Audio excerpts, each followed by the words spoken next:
Hello everyone, my name is Prachi. Welcome to Selection Mate. I hope आप सब अच्छे होंगे और आपकी तैयारी आपके आने वाले एग्ज़ाम के लिए बहुत अच्छी चल रही होगी। गाइज, आज का जो हमारा वीडियो है वो है सीटेट को लेकर, जिसका हाल ही में फॉर्म फिलिंग स्टार्ट हुआ है। ठीक है, तो इसके लिए आप अगर प्रिपेयर कर रहे हैं सीटेट के लिए तो ये वीडियो आपके लिए बहुत इंपॉर्टेंट हो सकता है। इसमें हम बात करेंगे कैसे आप मैक्सिमम मार्क्स को गेन कर सकते हैं कम टाइम में। ठीक है, तो ये वीडियो उनके लिए है जो सीटेट के लिए तैयारी कर रहे हैं, अदरवाइज़ आप इस वीडियो को स्किप कर सकते हैं। तो चलिए अब आज का वीडियो हम स्टार्ट करते हैं। गाइज़, अगर मैं बात करूँ सीटेट एग्ज़ाम की तो मैंने 2019 में इसको अटैम्प्ट किया था और अटैम्प्ट में क्लियर भी किया था। और मैं आपसे बात करूँ, ज़्यादा दिन की स्टडी मैं नहीं कर पाई थी। और अगर इस एग्ज़ाम की इम्पोर्टेंस की बात करें तो उसके एवज में मैं बिल्कुल भी पढ़ाई नहीं कर पाई थी, लेकिन मैंने 100+ जो था मेरा स्कोर वो मैंने किया था। इसको कह सकते हैं कि एग्ज़ाम का जो एक मार्क होता है वो मैंने क्लियर किया था, जो इसकी पासिंग मार्क होता है। तो मैं आपसे आज उसी बारे में बात करने जा रही हूँ कि कैसे आप और बेहतर इसमें स्कोर कर सकते हैं, जिससे एटलीस्ट आप 120 125 तक स्कोर कर पाएँ। ठीक है, क्योंकि अगर बिना स्टडी के हम 100+ गेन कर रहे हैं तो अगर स्टडी हम प्रॉपर करते हैं कुछ टाइम के लिए, ठीक है, तो हमारे अच्छे मार्क्स आ सकते हैं एग्ज़ाम में। तो अगर मैं बात करती हूँ कि बेसिक आप कैसे 100 मार्क्स का एक मार्जिन लेके चल सकते हैं, ठीक है, फिर उसके आगे आपकी जो प्रिपरेशन है वो आपकी हेल्प करेगी। अगर मैं बात करती हूँ सिलेबस की, सबसे पहले हम इसके सिलेबस को डिस्कस कर लेते हैं। सिलेबस में इसके आपके पास आपको 5 सब्जेक्ट्स दिख रहे हैं। ठीक है, फर्स्ट है आपके पास, फर्स्ट क्या है, CDP है। ठीक है, चाइल्ड डेवलपमेंट इसमें पूछा जाता है। CDP 30 marks, Hindi 30 marks, English 30 marks, math 30 marks और EVS 30 मार्क्स। लैंग्वेज में आपको पता है आपके पास ऑप्शंस होते हैं, हिंदी, इंग्लिश, संस्कृत, शायद और भी लैंग्वेजेस होती हैं। ठीक है, तो जो हिंदी इंग्लिश मैंने लिखा हुआ है यहाँ पर, आपकी लैंग्वेज जो आप चूज़ करते हो वो आपको मिलती है। तो वो भी क्या होती है, 30 मार्क्स की ही होती है। अगर हम इसमें 30 मार्क्स में भी इसको फर्दर डिस्ट्रीब्यूट करते हैं तो ये 15-15 का क्या मतलब है, 15-15 का मतलब है कि जो एक बेसिक अंडरस्टैंडिंग होती है, कॉम्प्रिहेंशन होता है, पेडागोजी जिसे आप बोलते हो, थियरी जिसे आप बोलते हो, वो इन 5 सब्जेक्ट्स में बराबर मार्क्स की पूछी जाती है। यानी कि 30 नंबर का अगर इनमें से हर सब्जेक्ट आ रहा है तो 15 की उसमें पैडागोजी होगी, यानी थ्योरेटिकल क्वेश्चंस होंगे।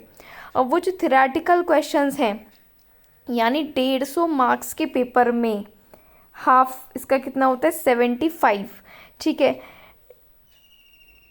आधे मार्क्स की तो आपकी क्या आ रही है, पेडागोजी, और बाकी का आता है आपका कंटेंट। ठीक है, कंटेंट यानी क्वेश्चंस। ठीक है, जो बेस्ड होते हैं, लाइक मैथ्स में अगर हम बात करें तो 15 की पैडागोजी थ्योरेटिकल क्वेश्चंस आपसे पूछेगा, 15 के आपसे कंटेंट पूछेगा, यानी क्वेश्चंस पूछेगा, सॉल्व करने वाले क्वेश्चंस पूछेगा उसी तरह से। ठीक है, तो ये आपको हर सब्जेक्ट में फॉलो करना है।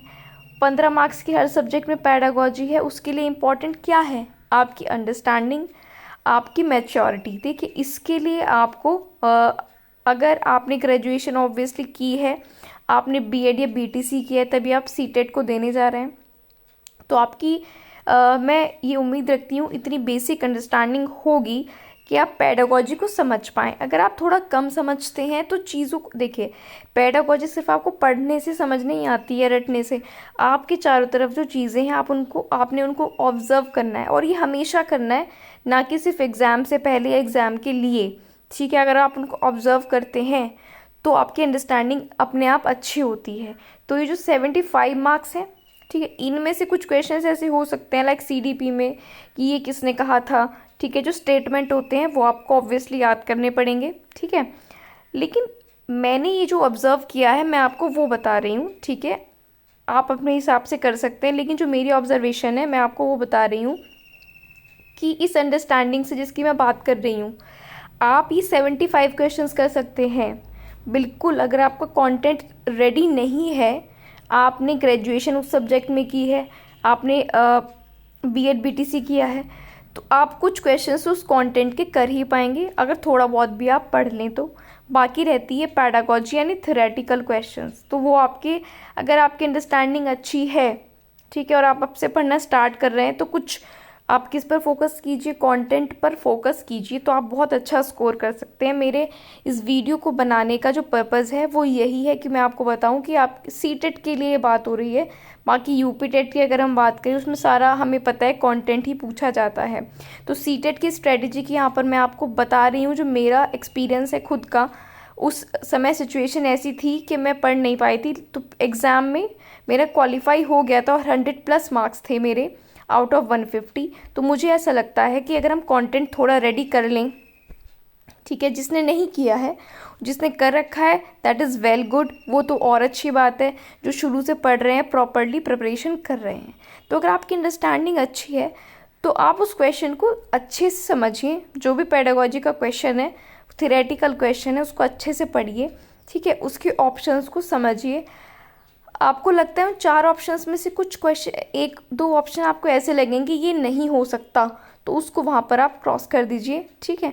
फिर जो बाकी ऑप्शंस हैं उनको आप देखिए, ठीक है। तो आपकी अगर बेसिक अंडरस्टैंडिंग है तो मैं ये नहीं बोल रही कि आप 75 में से 75 सही करोगे, लेकिन आप मैक्सिमम क्वेश्चंस कर पाओगे। आप 50, 55, 60 क्वेश्चंस इसमें सही कर सकते हैं। कंटेंट अपनी जगह है, दोनों की बराबर वेटेज है। तो ये इसमें आपके, मैं ये बोल रही हूँ, मैक्सिमम क्वेश्चंस आपके इस थ्योरी के पार्ट में आ सकते हैं, सही हो सकते हैं, ठीक है। तो आपको क्या करना है, आपको फोकस बराबर करना है इस अंडरस्टैंडिंग पर। और आगे हमेशा के लिए अगर आप अपने एनवायरनमेंट को, आसपास की चीज़ों को, क्या हो रहा है, क्यों हो रहा है, कैसे हो रहा है, ऑब्जर्व करेंगे, तो आपको ये हमेशा लाइफ में भी हेल्प करेगा और सीटेट में तो करेगा ही करेगा। क्योंकि इसमें मैंने जो क्वेश्चंस देखे, मुझे समझ आया और मैं कर पाई। जो थ्योरेटिकल क्वेश्चंस थे वो मैंने मैक्सिमम अटेम्प्ट किए और मेरे सही भी वही, वहाँ से मुझे मार्क्स मिले, ठीक है। कंटेंट की बात करें तो अच्छे लेवल के क्वेश्चंस हमें देखने को मिलते हैं, ठीक है। तो उसकी भी आप प्रॉपर तैयारी करें। उसके लिए आपने गो थ्रू होना है सिलेबस से। जैसे लाइक सीडीपी है, सीडीपी के सिलेबस में क्या क्या टॉपिक्स हैं सबको पढ़ लीजिए, ठीक है। सबको नहीं तो जो इम्पॉर्टेंट है, प्रीवियस ईयर्स में ज़्यादा पूछे गए हैं, वो पढ़ लीजिए, उन्हीं को रिवाइज कर लीजिए, सारा मत पढ़िए, ठीक है।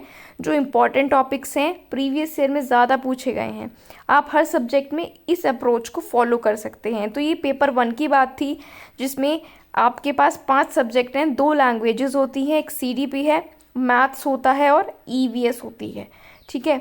अब अगर हम बात कर लेते हैं पेपर 2 के बारे में, बात करते हैं। पेपर 2 में बात करें, सब कुछ सेम होता है। लाइक ईवीएस के प्लेस पर यहाँ पर आपका क्या होता है, ईवीएस नहीं होता है। सीडीपी 30 मार्क्स, हिंदी या कोई भी आपकी 2 लैंग्वेजेस 30-30 मार्क्स, और 3 तो ये सब्जेक्ट कॉमन हो गए फर्स्ट पेपर की तरह।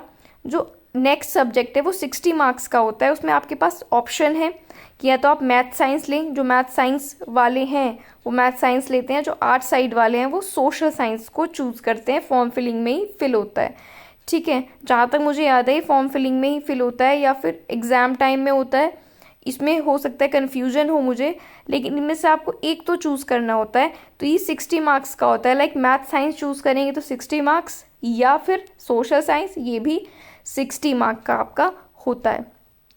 तो इस तरह से आप सीटेट को टैकल कर सकते हैं। मेरा जो एक्सपीरियंस है वो नॉर्मल टेट से सीटेट निकालना इजी है, आसान है, क्योंकि यहाँ पर आपकी समझ जो है, आप कहाँ तक सोच सकते हैं, आपकी अंडरस्टैंडिंग क्या है, उसको भी परखा जाता है। और आपकी समझ अच्छी है, कंटेंट इतना अच्छा नहीं है, तो भी आप इसको क्लियर कर सकते हैं।